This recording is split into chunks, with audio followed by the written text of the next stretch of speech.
बिस्मिल्लाहिर्रहमानिर्रहीम, अस्सलाम वालेकुम and welcome to my cooking channel. उम्मीद करती हूँ आप सब खैरियत से होंगे और अल्लाह का शुक्र है और आप लोगों की दुआएं हैं, मैं भी ठीक हूँ और चैनल भी ज़बरदस्त जा रहा है। आज फिर एक ज़बरदस्त और ख़ास रेसिपी के साथ आप लोगों की खिदमत में हाजिर हुई हूँ। तो चलते हैं रेसिपी की जानिब, देखते हैं कि ये क्या है और किस तरह तैयार होगी। जी आप देख रहे हैं मेरे पास थोड़ी सी चीज़ें हैं, ये आम घर में मौजूद होती हैं, तो इन्हीं से आज एक ज़बरदस्त सी रेसिपी बनाएंगे जो आप चाय के साथ भी खा सकते हैं। तो चलते हैं जी। तो मैंने इसके लिए लिया है एक ये बर्तन। तो सबसे पहले इसके अंदर ऐड करेंगे मैदा। तो मेरे पास ये है 1 कप है, तो यहाँ पे भी मैं आपको 1 कप दिखा रही हूँ। 1 कप और ऐड करूँगी इसके अंदर, तो 1 कप और ऐड कर दिया है। ये 2 कप मैदा हो गया और उसके बाद मैंने डालना है इसमें आधा कप चीनी। तो 2 कप मैदा था तो आपने आधा कप चीनी डालना है। तो ये चीनी डाल दी, बारीक है। तो ये उसके बाद मेरे पास है ड्राई मिल्क पाउडर है। तो ये देखें, ये कितना है, मेरे पास 2 चम्मच है। इन चीज़ों को कर लेंगे हम, मिक्स कर लेंगे, अच्छी तरह करेंगे ताकि इसमें जो ड्राई मिल्क डाला है ना, तो ये सारे मैदे में मिक्स हो जाए। ये बहुत मज़े की रेसिपी है और वो लोग जिन्होंने मेरे चैनल को अभी तक सब्सक्राइब नहीं किया उनसे रिक्वेस्ट है कि मेरे चैनल को सब्सक्राइब करें, बेल आइकन को प्रेस कर दें, मेरी वीडियो को लाइक और शेयर करें जी। तो ये मिक्स हो गया। अब इसके अंदर डालना है मैंने 1 टेबल स्पून है ईस्ट। तो ये मैं डाल देती हूँ इसके अंदर, इसको भी मिक्स करूँगी। अच्छी तरह मिक्स करना है आपने। आप रेसिपी पूरी देखें ना तो आप लोगों को पता लग जाएगा ये किस तरह बनी है और इसकी मिकदार का भी पता लग जाएगा जी। तो अब उसके बाद है मेरे पास 1 चुटकी नमक है, तो ये डाल देती हूँ। 1 अंडा लिया था जिसकी मैंने जर्दी ये ले ली है और सफ़ेदी रख ली है, तो उसको मैंने फेंट लिया है। आप लोगों ने भी सिर्फ जर्दी डालनी है। तो ये मैं इसके अंदर ऐड कर देती हूँ, इसको भी मिक्स करेंगे जी। तो अब मेरे पास मिल्क है, ना ठंडा है ना गर्म है, नॉर्मल टेम्परेचर पे है, वो डालती हूँ थोड़ा थोड़ा करके। मिक्स करेंगे इसको भी। एकदम आपने सारा मिल्क नहीं डाल देना, ये ना हो फिर आपका डो पतला हो जाए।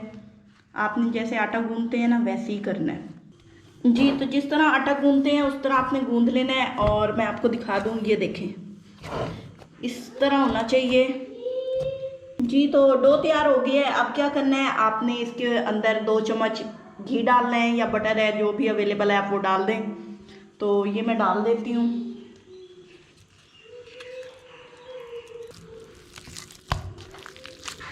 आप थोड़ा सा सख्त रखेंगे ना, तो जब इसके अंदर आप बटर या घी यूज़ करेंगे तो ये खुद ही सॉफ्ट हो जाएगा, लेकिन ज़्यादा सॉफ्ट नहीं करना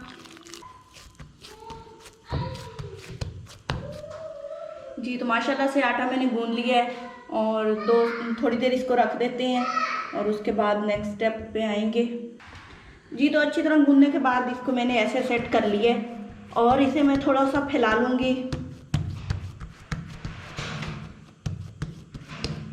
जी। तो ये देखिए, अब इसको कर लेंगे कट। मैं इस तरह काट रही हूँ ताकि ये इक्वल रहे और जो हमने पेड़े बनाने हैं ना वो बराबर रहें जी। तो ये देखिए ऐसे करके, दूसरी साइड से भी कोई स्पॉट नहीं होना चाहिए कि हमने इसको जोड़ा है, और अच्छी तरह होना चाहिए राउंड, नहीं तो इसमें क्रैक आ जाते हैं। तो सारे इसी तरह बना लेंगे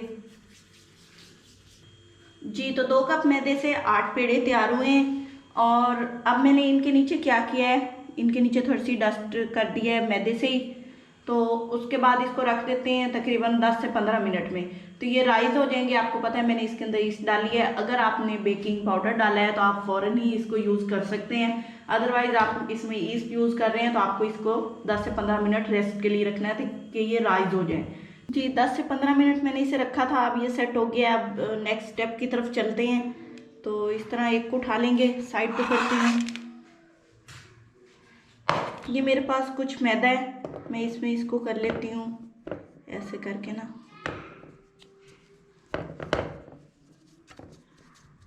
जी। ये देखें झाड़ लिया मैंने एक्स्ट्रा मैदा। अब इसको रखेंगे और चम्मच की मदद से इसको फैला देंगे ऐसे करके। जी तो अब हमने इसके दरमियान में ना होल बनाना है, तो उसके लिए मैंने ये लिया है, तो यहाँ रखूँगी।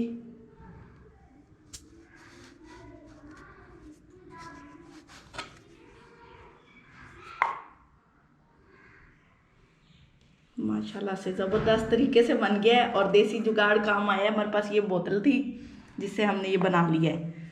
तो अब इसको उठाऊंगी, इसको यहाँ इसकी जगह पे रख देती हूँ वापस, और नेक्स्ट उठा लेती हूँ। तो उसको भी ऐसे ही करेंगे, डस्ट करके ना यहीं रखेंगे और चम्मच की मदद से फैला दूंगी। इससे ये होता है कि इक्वल फैलता है और ऊपर नीचे नहीं होता, कहीं से निशान भी नहीं पड़ते फिंगर्स के। ये देखिए जी, इसी तरह इसमें भी कर लूँगी। मिडल में करना है ना, तो मैं इसलिए देख रही हूँ कि इधर उधर से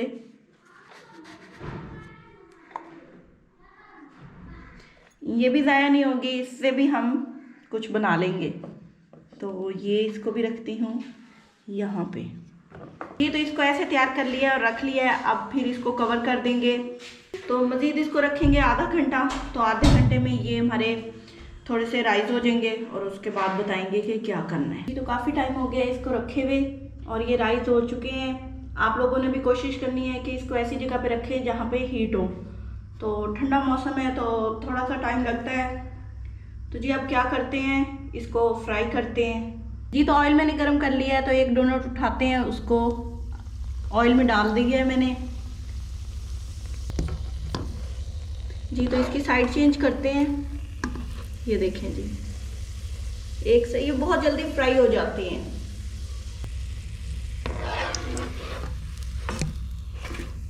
सारा फ्राई हो गया जी। तो ये दूसरी तरफ से भी अच्छी तरह फ्राई हो चुका है। अब मैं इसको निकाल लेती हूँ। इसी तरह सारे फ्राई कर लेंगे। ऑयल निकाल लेती हूँ।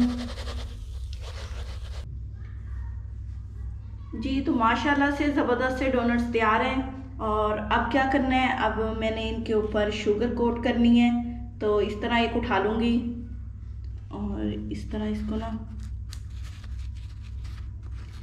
उस वक्त गरम गरम पे नहीं लगानी। ये होगा कि फिर ज़्यादा चिपक जाती है तो वो अच्छी नहीं लगती। तो मैं इस तरह जो एक्स्ट्रा है वो उतार लेती हूँ और इस तरह रखती जाऊँगी। शुगर आपने पाउडर नहीं लेना, ज़रा बारीक वाली लेनी है। ये देखें इसकी साइडें कैसी हैं और ये ऐसे इसको भी रखते जाएंगे। सुभान अल्लाह, मज़ेदार से डोनट्स तैयार हो चुके हैं। और अब मैं आपको चेक भी करवा देती हूँ। जी तो मैं एक उठाती हूँ, आप लोगों को चेक करके दिखाती हूँ। बिस्मिल्लाहिर्रहमानिर्रहीम। ये देखें जी, ये बहुत मज़े के बनते हैं, बच्चों को बहुत ही पसंद है और आप इसे चाय के साथ भी इंजॉय कर सकते हैं। तो उम्मीद करती हूँ आज की रेसिपी आपको पसंद आई होगी। आप लोग इसको ट्राई करेंगे और अपना फीडबैक देंगे।